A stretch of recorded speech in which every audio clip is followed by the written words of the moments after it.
아무튼 이제 리세션에 대해서 말씀을 드리면 일단 이제 그 피터 린치가 그런 얘기를 했습니다. 네, 내가 경제 전망에 대해서 14분을 공부를 했다면 그것은 waste of time이라고. Waste of time. 네, 왜냐하면 그 정도로 이 경제가 어떻게 될지에 대해서 그 맞춘다는 게 굉장히 힘듭니다. 그래서 그런지 작년 5월 달에 이제 워런 버핏의 주총에도 많이 가셨잖아요. 워런 버핏의 주총에서도 질문이 나옵니다. 내년도 물가에 대해서는 어떻게 생각하세요? 뭐라고 얘기했겠습니까? 알지만 모르는 척 해보겠습니다. 뭐라고 답변했나요? 네, 잘 모르겠다고. 아, 네, 워런 버핏도 잘 모르겠다고 오, 얘기했습니다. 네네네. 그게 재작년에 페드에서도 물가는 일시적이라고 얘기를 했었고, 그죠? 네, 이 물가가 오랫동안 지속되지 않을 거다. 이 페드에 정말 경제학 이 석학들이 엄청나게 몰려 있고요. 그런 상황에서도 내년도 물가 어떻게 되는지 몰랐고요. 예, 그런 상황에서 지금 작년에 페드가 그렇게 금리를 급격하게 올렸기 때문에 실질적으로 이제 리세션에 대한 부분이 우리가 장단기 금리 역전이 됐던 부분이라든지 금리를 이 정도로 공격적으로 올리고 나면 항상 리세션이 왔으니까 예, 그런 부분 때문에 주식 시장은 작년에 가파르게 이제 그 리세션을 선반영하면서 빠졌다라는 생각이 들고요.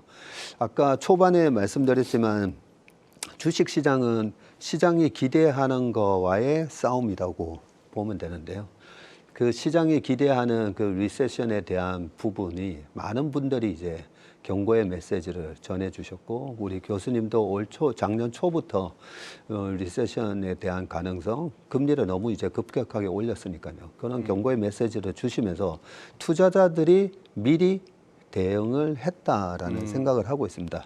그리고 저는 이제 또 시장의 기대치만큼 빠질까 아니면 더 빠질까 경기가 그것보다는 나을까 마일드한 리세션일까 그런 부분을 본다면 저는 마일드하게 온다라고 생각을 하는 편이고요. 왜 그렇다라고 생각하냐면요. 두 가지 이유를 제가 말씀드릴 건데요. 자, 첫 번째 제 주변에 보면 저희 아버지 어머니 같은 경우도 이제 어머님이 내년에 이제 8순이시거든요. 예. 네, 아버지께서도 이제 83 되시는데 거의 잘 안 나가십니다. 네, 여행 같은 거는 아예 해외 여행은 최근에 언제 갔다 오셨는지 기억도 못 할 정도고. 근데 올해네요. 올해 2월 달에만 해외 여행이 2개나 잡혀 있으시더라고요. 그래요. 네, 그 모임에서 예. 가자라고 하시면서 어쩔 수 없이 이제 가는 부분이 있고 그래서 지금 이번 송년회 분위기만 보더라도 와 최근에 3년 동안의 송년회 중에서는 그래도 주가도 빠지고 부동산도 빠지는데 왜 이래 저녁에 식당에 사람들이 많지? 네, 이런 느낌을 받을 정도로 그동안에 눌려져 있던 그 리오프닝에 대한 수요가 이제 시작됐다는 생각이고요. 네, 그래서 소비가 그렇게 악화되지는 않을 거다는 부분하고요. 네. 두 번째, 이제 리세션이 오면 우리가 보통 이제 이 비즈니스 사이클이 재고 순환 사이클로 오지 않습니까? 경기가 너무 좋았기 때문에 캐파를 왕창 확장을 했더니 수요가 둔화되면서 아유 재고가 남아도네 하면서 이제 리세션에 들어가게 되는데 최근에 3년 동안에 어떤 일이 있었냐면 코로나 때문에 꼼짝을 못 했었잖아요. 예. 꼼짝을 못 했었고요. 그 전에는 2018년부터 트럼프가 또 미중 무역 분쟁을 갈등을 야기하면서 전 세계의 어떤 공장을 중국에다가 지으려다가 뭐야 관세? 그러면 베트남에다가 지어야 되나? 아니면 스리랑카로 가야 되나? 이런 고민을 하던 차에 갑자기 2020년 3월 달에 또 코로나까지 터졌던 겁니다. 예. 그래서 제가 드리고 싶은 말씀은 기업들의 공격적인 투자가 과거 4년 동안에 못 일어났다는 거죠. 공격적인 투자가. 네, 없었다는 겁니다. 예. 그러면 공격적인 투자가 있었던 부분이 어디지라고 보면 2차 전지 정도? 그 정도. 네, 2차 전지 말고는 어디서 공격적인 투자를 막 했는지는 잘 모르겠습니다. 그렇다면 이 기업의 투자가 지나친 캐펙스 투자를 통해서 과잉 생산을 하고 그 과잉 생산으로 인해 남아도는 재고를 소진하는 데까지 보통 2년 정도 걸린다면 이번에는 공격적인 캐펙스 투자가 그래도 없었기 때문에 이번에 마일드한 리세션이 올 거다라고 생각을 합니다. 저는. 알겠습니다. 그런데 일단 그러면은 박세익 대표님은 이제 직관적으로 설명을 해주셨고 교수님한테는 지금 아닌 게 아니라 지금 현재 경기 침체가 오기는 왔느냐 아니면 온다는 것이냐 이미 접어들었느냐부터 해가지고 교수님이 여러 가지 이렇게 모델로 접근하시지 않습니까? 예. 진단을 예, 해주신다. 사실 박 대표님 유명한 분들 해가지고 거시경제 예측가 어렵다. 네, 예측 네. 어렵기는 어려운데요. 네, 예, 그래도 저는 그 선행지수 가지고 주가를 예측하거든요. 선행지수. 예, 예. 선행지수가 2021년 6월 고점을 쳤었어요. 예, 제가 다른 지표도 보지만은 그것 보고 주가 떨어진다. 대표적으로 삼성전자도 제가 여기 그림이 하나 그려놨습니다만은 물론 선행했다 조금 후행했다 그럽니다만은 이 선행지수 순환 변동치하고 똑같거든요. 선행지수 순환 변동치가 떨어진다는 것은 앞으로 경기가 나빠진다. 예, 그리고 저 주가도 빨간색이 삼성전자 주가죠. 예. 예. 그리고 종합주가 지수는 오히려 더 비싸고요. 더 비싸고. 삼성전자마저도 비싼다는 네. 겁니다. 그래서 제가 이걸 보고 삼성전자 9만 원 갔을 때 10만 전자 이야기가 나왔습니다만은 아니다. 예, 아니다 하셨죠. 예, 저는 거시경제 측면에서 음. 예, 이런 전망을 하고요. 그래서 거시경제를 전혀 무시할 수 없다.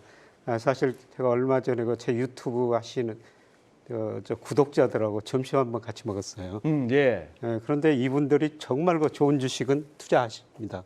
좋은 뭐 주식. 삼성전자, 애플 다 좋은 주식이죠. 네네. 예, 그런데 그런 주식들도 경기 사이클에서는 벗어날 수가 없다. 예, 그래서 요새 저는 그 부자들 만나보면은 시대의 흐름에 당하지 말자. 그건 곧 거시경제 흐름이거든요. 네. 예, 그래서 전체적으로 거시경제 흐름을 알아야 된다. 그다음에 두 번째 지금 리세션인가? 지금 리세션인가? 예. 네. 예, 저는 우리 경제가 4분기부터 마이너스 성장에 들어섰다고 보고 있습니다. 네. GDP를 구성하는 게 소비, 투자, 수출 이런 것들이 중요한 건데요. 3분기까지는 그동안 그 코로나 규제 안 하면서 소비가 증가했었어요. 예, 그런데 올 4월달 보니까 실질 소득이 마이너스로 돌아섰습니다. 실질 소득이. 예, 네. 명목임금보다 물가가 더 올랐기 예, 때문에 예. 우리가 소득 수준, 실질 소득이 지금 줄어들고 있다는 것이죠. 예, 그다음에 역의 자산 효과도 지금 나타나고 있다고 저는 그렇게 보고 있는데요. 주가도 떨어졌죠. 집값도 떨어졌죠. 네. 예, 그다음에 금리를 올리면은 우리가 저 은행에 예금을 많이 하지 지금 소비를 당장 안 하거든요. 그래서 지금 소비가 생각보다 많이 안 늘어날 것이다. 예, 그런데 내년에 저 한국은행 뭐 1.6, 뭐 KDI 1.78%, 정부 1.6% 성장 전망하면서요. 전부 소비가 증가할 거로 보고 있습니다. 근데 소비, 저는 과연 그만큼 소비가 증가할 것인가? 예, 그리고 설비 투자는 뭐 한국은행도 그렇고 우리 정부도 그렇고 작년에도 감소했는데 올해도 감소할 거라는 겁니다. 예, 가장 중요한 게 수출인데요. 예. 수출이 9월까지 증가했는데 10월부터 감소세로 전환이 됐거든요. 예. GDP를 구성하는 소비, 투자, 정부 지출 말고 수출까지 감소하면서 예. 4분기부터 마이너스 성장에 들어섰다. 예, 그리고 올 1, 2분기는 좀 더 깊어질 거라고 보고 있습니다. 그래서 우리도 예, 경기 침체에 빠졌다. 근데 이게 뭐 IMF 때나 뭐 저 2020년 코로나 때보다 그렇게 깊어지지는 않을 텐데요. 근데 문제는 회복 속도가 좀 느릴 거라는 겁니다. 예. 왜냐하면은 예. 우리 기업 부채가 GDP 대비 지금 115%거든요. 네. IMF 때 107%였습니다. 그리고 가계 부채 50%에서 105%로 늘어났죠. 가계 기업 부채가 높고요. 예, 저는 최근에 한국은행 통계 보고 깜짝 놀랐는데 우리 주택을 담보로 대출받은 사람들이요. 예. 원리금 상환 부담 비율 DSR이 60%나 되거든요. 정확히 말해서 60.6%인데요. 한 달에 100만 원 벌면 주택을 담보로 돈을 빌린 사람들이 61%를 은행에다 원금 내고 이자 내야 된다는 겁니다. 소비할 돈이 별로 없다는 것이죠. 이런 말도 있잖아요. 예. 집 중에 그 신발장만 내 집이자 이런 말이 있어요. 얼마나 삶이 팍팍합니까? 지금 세 분의 도움이 많이 필요합니다. 예, 그런데 뭐 주가 측면에서 보면요, 제가 뭐 작년부터 계속 올 1, 4분기에 주가가 많이 올 1, 4분기까지 떨어집니다. 그때 주식을 사십시오 이런 말씀을 계속 드려왔는데요. 예, 그런데 이런 경제 상황을 주가가 많이 반영하고 있다는 겁니다. 예, 그래서 작년에는 사실 그 맨날 우리 언론에 보면은 인플레이션이고 금리 인상이었거든요. 그랬죠. 예, 그것은 이미 주가에 다 반영됐고요. 예, 지금 이제 주가가 조금 더 하락 여지가 남아 있다고 생각하는데 저는 이거는 그 실물 충격, 바로 리세션 충격이라는 겁니다. 예. 근데 이거를 주가가 거의 다 지금 반영해 가고 있기 때문에 여기서 좀 떨어질 여지가 있다고 보는데요. 선행성을 고려하면은 뭐 이제부터는 주식을 좀 사서야 된다. 이런 경기 침체를 리세션을 주가가 많이 반영했다 그렇게 보고 있습니다.